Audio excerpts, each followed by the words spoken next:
जय हिंद दोस्तों, आपका बहुत बहुत स्वागत है बीपीएससी 132 की एक और नई वीडियो में।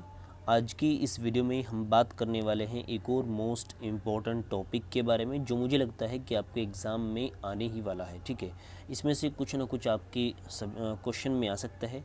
तो आज का जो मैंने टॉपिक लिया है वो राष्ट्रपति की शक्तियों से संबंधित है। यहाँ पर आपको राष्ट्रपति की विधायी शक्तियाँ पूछ सकता है, राष्ट्रपति की आपातकालीन शक्तियाँ पूछ सकता है। ठीक है, तो सभी शक्तियों के बारे में हमने यहाँ पर डिस्कस किया। राष्ट्रपति की विधायी शक्तियाँ, राष्ट्रपति की अध्यादेश जारी करने की शक्ति, न्यायिक शक्ति, तो ये सभी हमने इन पर थोड़ा सा आपको नॉलेज आपकी बढ़ाने के लिए क्वेश्चन एक पूरा जो है पीडीएफ तैयार की है, जो काफ़ी इंपॉर्टेंट है और सभी चीज़ों को कवर करती है। ठीक है, आपको सिर्फ करना क्या है कि सिर्फ बैठकर इसको ध्यान से सुनना है, देखना है वीडियो को, जिससे सीधी चीज़ें आपके माइंड तक पहुंच सकें। आपको पढ़ने की भी इसकी ज़रूरत नहीं होगी, क्योंकि इम्पोर्टेंट चीज़ है। साथ ही जो लैंग्वेज मैंने इस्तेमाल की है बहुत ही आसान है। तो सभी फ्रेंड्स के साथ अपने इसको शेयर कर दीजिए जल्दी से। ठीक है, इतने वीडियो स्टार्ट हो, जल्दी से इस वीडियो को शेयर कीजिए, लाइक कर दीजिए ज़्यादा से ज़्यादा। साथ ही अगर आपने चैनल को सब्सक्राइब नहीं किया तो सब्सक्राइब कर लीजिए, क्योंकि हम आगे सभी चीज़ें कवर करने वाले हैं। बहुत सारे सब्जेक्ट हम यहाँ इस चैनल पर कवर करने वाले हैं, जो कि आपको फर्स्ट ईयर के साथ साथ सेकंड ईयर, थर्ड ईयर और असाइनमेंट वगैरह सभी चीज़ें आपको यहाँ पर अवेलेबल कराई जाएंगी। सभी चीज़ों को कवर करेंगे। ठीक है, चलिए आज के क्वेश्चन पर बढ़ते हैं और देख लेते हैं कि क्या ये चीज़ें हैं। चलिए, यहाँ पर जो हमने आज का टॉपिक लिया है, जैसे मैंने बताया कि राष्ट्रपति की शक्तियों के बारे में आज हम यहाँ पर डिस्कस करने वाले हैं। चलिए, भारत के संवैधानिक प्रमुख को, यानी जो संविधान का प्रमुख है भारत में, वो कौन है? राष्ट्रपति। यानी भारत के संवैधानिक प्रमुख को, यानी राष्ट्रपति को संविधान द्वारा व्यापक शक्तियाँ और अधिकार दिए गए हैं। संविधान द्वारा राष्ट्रपति को दी गई शक्तियों को शांतिकाल, ठीक है, शांतिकालीन, आपातकालीन शक्तियों में बांटा जा सकता है। पुनः शांतिकालीन सॉरी दोबारा यानी पुनः शांतिकालीन शक्तियों को अध्ययन की सुविधा के अनुसार, यानी अध्ययन की सुविधा के लिए आसान बनाने के लिए कार्यपालिका शक्ति, विधायी शक्ति, न्यायिक शक्ति, वित्तीय शक्ति, सैन्य शक्तियों और राजकीय शक्तियों में बांटा जा सकता है। राष्ट्रपति की आपातकालीन शक्तियों को राष्ट्रीय आपात, राष्ट्रीय शासन, वित्तीय आपात के संदर्भ में समझाने की कोशिश की जाएगी। ठीक है, यानी इन चीज़ों में हम इसको बांट कर देख सकते हैं। चलिए, यहाँ पर हम देख सकते हैं सबसे पहले जिसमें दिया गया है वो शांतिकालीन शक्तियों के बारे में बताया। यानी जब देश में शांति स्थापित हो तब राष्ट्रपति की शक्तियाँ क्या क्या रहती हैं। कार्यपालिका शक्ति के यहाँ पर सबसे पहले हम डिस्कस करने वाले हैं, जिसके बारे में वो है कार्यपालिका शक्ति। तो संघ की कार्यपालिका शक्ति राष्ट्रपति में निहित होती है, यानी जो संघ है उसकी कार्यपालिका शक्ति राष्ट्रपति के हाथ में होती है। इस शक्ति का प्रयोग संविधान के अनुसार स्वयं या अपने अधीनस्थ अधिकारियों के माध्यम से करता है। यहाँ ध्यान देने की ज़रूरत यह है कि अधीनस्थ अधिकारियों से तात्पर्य केंद्रीय मंत्रिमंडल से है।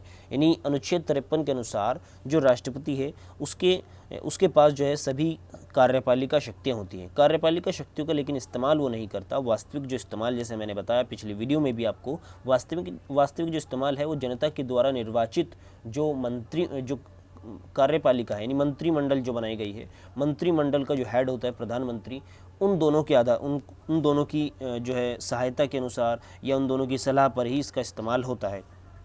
चलिए आगे इसमें देख लेते हैं। भारत सरकार के सभी कार्यपालिका कार्य सभी जो कार्यपालिका कार्य हैं वो राष्ट्रपति के नाम पर होते हैं। यदि कोई भी संधि की जाएगी किसी बाहरी देश से, किसी भी प्रकार का समझौता होगा, तो उस पर जो हस्ताक्षर होंगे, उस पर जो नाम होगा वो राष्ट्रपति का होगा।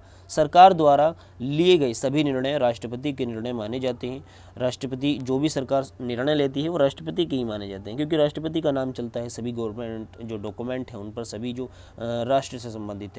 राष्ट्रपति अपनी कार्यपालिका शक्ति के प्रयोग में स्वयं को सलाह देने के लिए एक मंत्री परिषद का गठन करता है, जिसका प्रमुख जो है प्रधानमंत्री होता है। राष्ट्रपति जो है अपने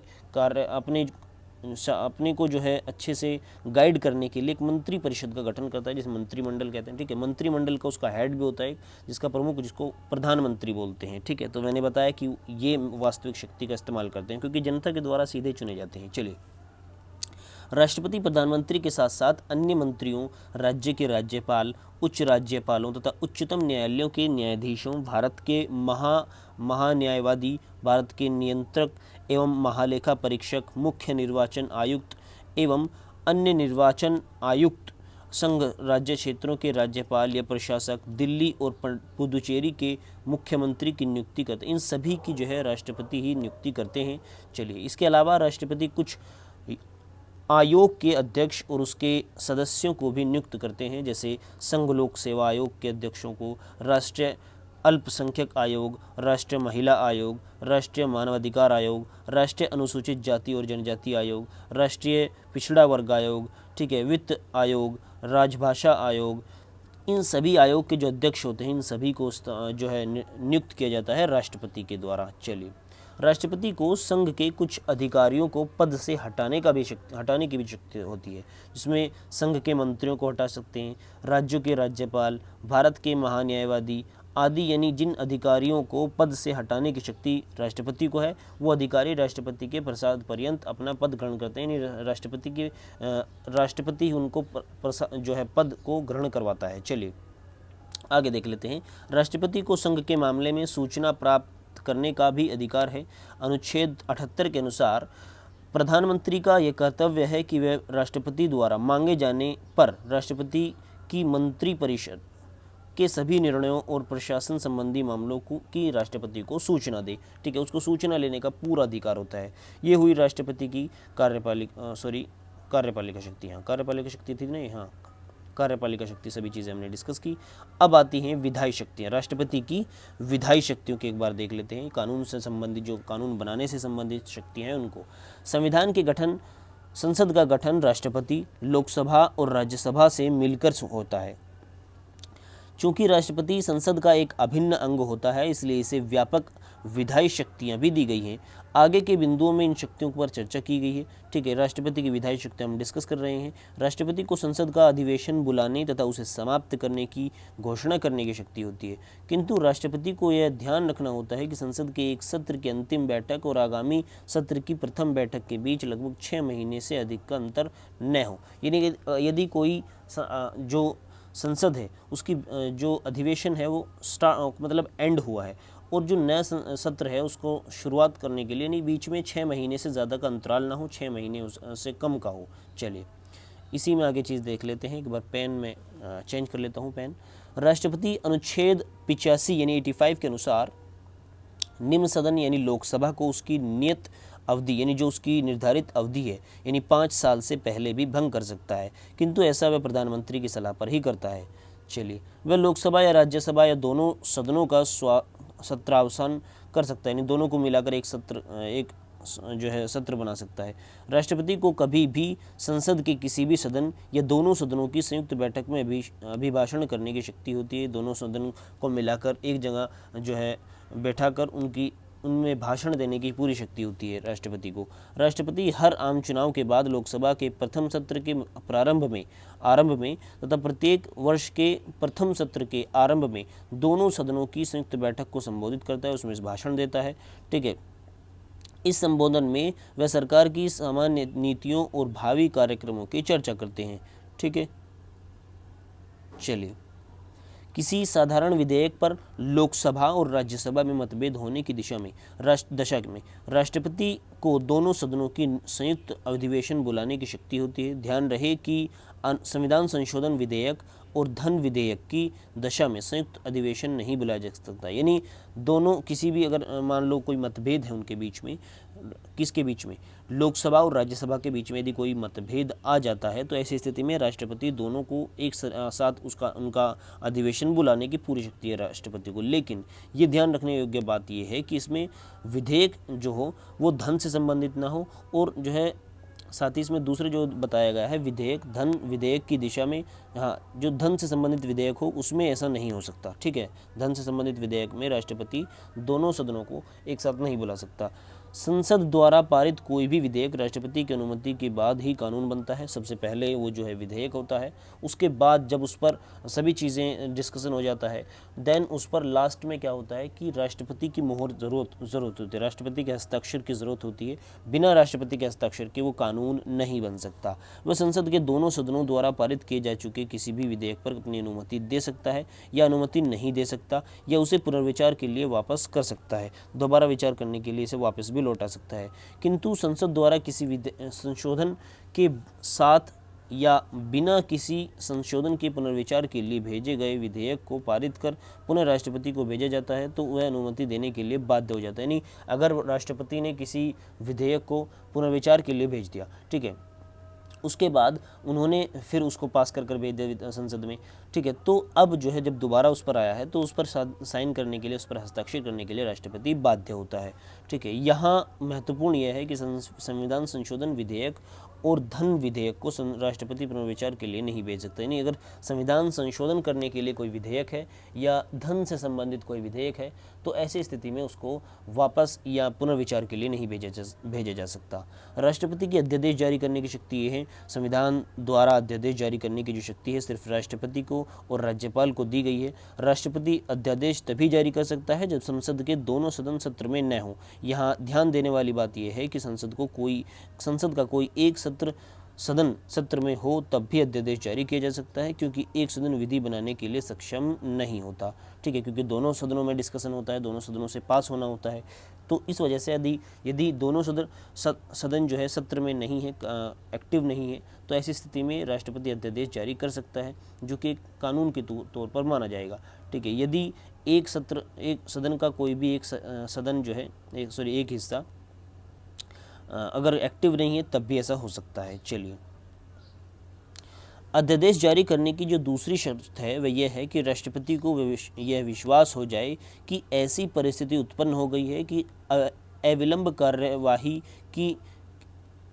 कार्यवाही किया जाना ज़रूरी है और संसद के सत्र में आने का इंतज़ार नहीं किया जाता। यानी एक्शन रैपिड लेना ज़रूरी है, रैपिड में यानी ज़रूरी है, जल्दी से एक्शन लेना ज़रूरी है, यानी उसको इंतज़ार नहीं करना चाहिए कि संसद के सत्र हों, उसका इंतज़ार न करना हो, यानी कोई रैपिड में कोई एक्शन लेना हो, तब उसको जो है जब ऐसी स्थिति हो तब ही वो अध्यादेश जारी कर सकता है अपनी मनमर्जी से, जब चाहे जब नहीं।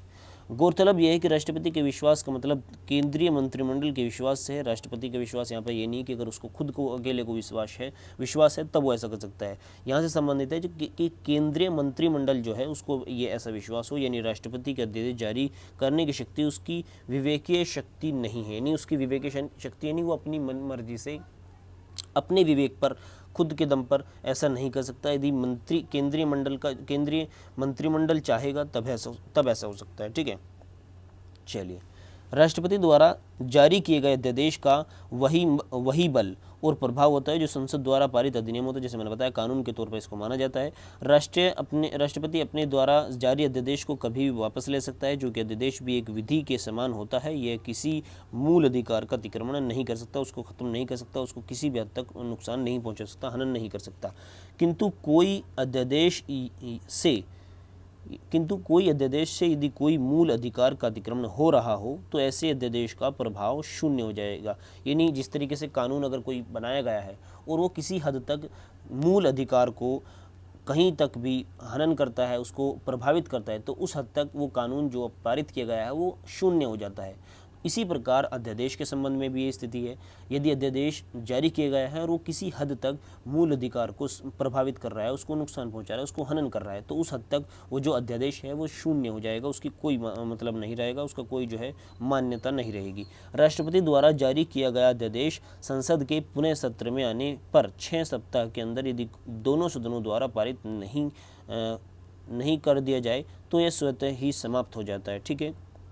दोनों सदनों द्वारा पारित हो जाने के बाद अध्यादेश राष्ट्रपति की अनुमति के बाद अधिनियम या कानून का रूप ले लेता है। तो ये सभी चीज़ें थी राष्ट्रपति के अध्यादेश जारी करने की शक्तियों से संबंधित। अब जानते हैं राष्ट्रपति की न्यायिक शक्तियाँ क्या क्या हैं, ठीक है। राष्ट्रपति की न्यायिक शक्तियाँ, न्याय से संबंधित जो शक्तियाँ राष्ट्रपति को प्राप्त हैं उनके बारे में यहाँ पर डिस्कस करने वाले हैं। राष्ट्रपति की न्यायिक शक्तियाँ संविधान के अनुच्छेद 72, 143, 124, 145 और 217 में दी गई है।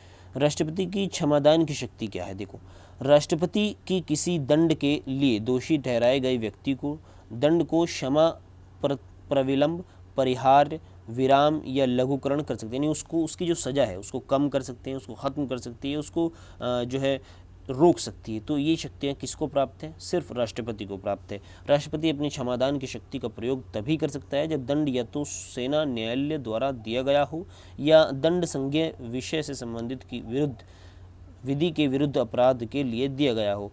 या दंडादेश मृत्युदंड हो, तो यानी ये 3 स्थिति होंगी, तभी वो अपनी जो क्षमादान की जो शक्ति है वो उसका इस्तेमाल कर सकता है। क्षमा, क्षमा का मतलब होता है दंड को पूर्णतः मुक्त करना। यहाँ पर जो हमने ऊपर शब्द पढ़े थे, ठीक है, ये 4-5 जो शब्द पढ़े थे इनका यहाँ पर मतलब दिया गया है, जिसमें क्षमा का मतलब है पैराडाउन का, यानी पैराडाउन का मतलब जो होता है वो है दंड को पूरी तरीके से पूर्णतः माफ़ कर देना।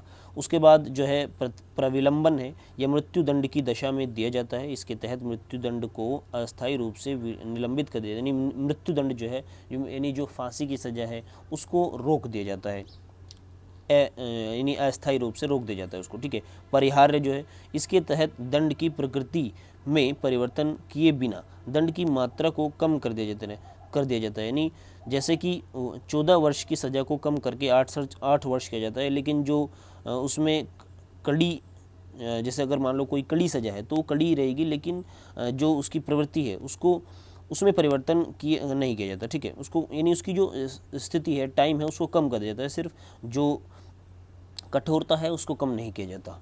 चलिए, यहाँ पर ये शक्तियाँ यहाँ पर ख़त्म हो जाती हैं। तो राष्ट्रपति की हमने जो है न्यायिक शक्तियाँ देखी, साथ ही राष्ट्रपति की अध्यादेश जारी करने की शक्ति देखी, उसके बाद उससे पहले हमने राष्ट्रपति की विधायी शक्ति देखी, उससे पहले उन्हें कार्यपालिका शक्ति देखी। तो ये सभी जो है शक्तियाँ हैं राष्ट्रपति की, जो कि काफ़ी ज़्यादा इम्पोर्टेंट हैं और महत्वपूर्ण हैं, आपके एग्ज़ाम में आने से संबंधित हैं। तो इनको एक बार अच्छे से, एक बार अगर आपको कोई भी डाउट रह गया हो तो इनको एक बार ध्यान से आप देख लीजिएगा। बाकी मिलते हैं अगली वीडियो में अगले क्वेश्चन के साथ, तब तक के लिए गुड बाय। अगर आपने अभी तक चैनल को सब्सक्राइब नहीं किया तो सब्सक्राइब कर लीजिए, साथ ही बेल आइकन को प्रेस कर लीजिए, जिससे आपको सभी वीडियोस मिलते रहें। एक बार और रिक्वेस्ट है आपसे कि जिन स्टूडेंट्स के पास बुक नहीं है या जिनके पास बुक है भी, ठीक है, जो भी आपके कॉन्टैक्ट में स्टूडेंट्स हैं, first year, second year, third year, सभी के पास ये वीडियो भेजिए, क्योंकि आने वाले टाइम में first year, second year, third year सभी से संबंधित जो वीडियोस हैं इंपॉर्टेंट क्वेश्चन की, जो एग्ज़ाम में काफ़ी महत्वपूर्ण हो सकती हैं आपके लिए, सभी सब्जेक्ट कवर किए जाएंगे। बहुत सारे जो इंपॉर्टेंट सब्जेक्ट हैं हमारे हिसाब से जो हम कवर करते हैं, जैसे पॉलिटिकल साइंस है, हिस्ट्री है, इंग्लिश है, तो ये ऐसे कुछ सब्जेक्ट हैं जिनको हम कवर कराने वाले हैं तीनों ईयर के, ठीक है। फिलहाल जो है हम हिस्ट्री, जो ये क्या बोलते हैं इसको, पॉलिटिकल साइंस, इसको कवर कर रहे हैं, ठीक है। बीपीएससी 132, बीपीएससी 133, बीपीएससी 134 ऑलरेडी हम कवर कर चुके हैं, इनका एग्ज़ाम हो चुका है। बीपीएससी 132 को हम कवर कर रहे हैं, इसकी पूरी सीरीज़ जैसे कि हम लाने वाले हैं, तो सभी तक इसको वीडियो को पहुंचा दीजिए। मिलते हैं अगली वीडियो में, तब तक के लिए गुड बाय।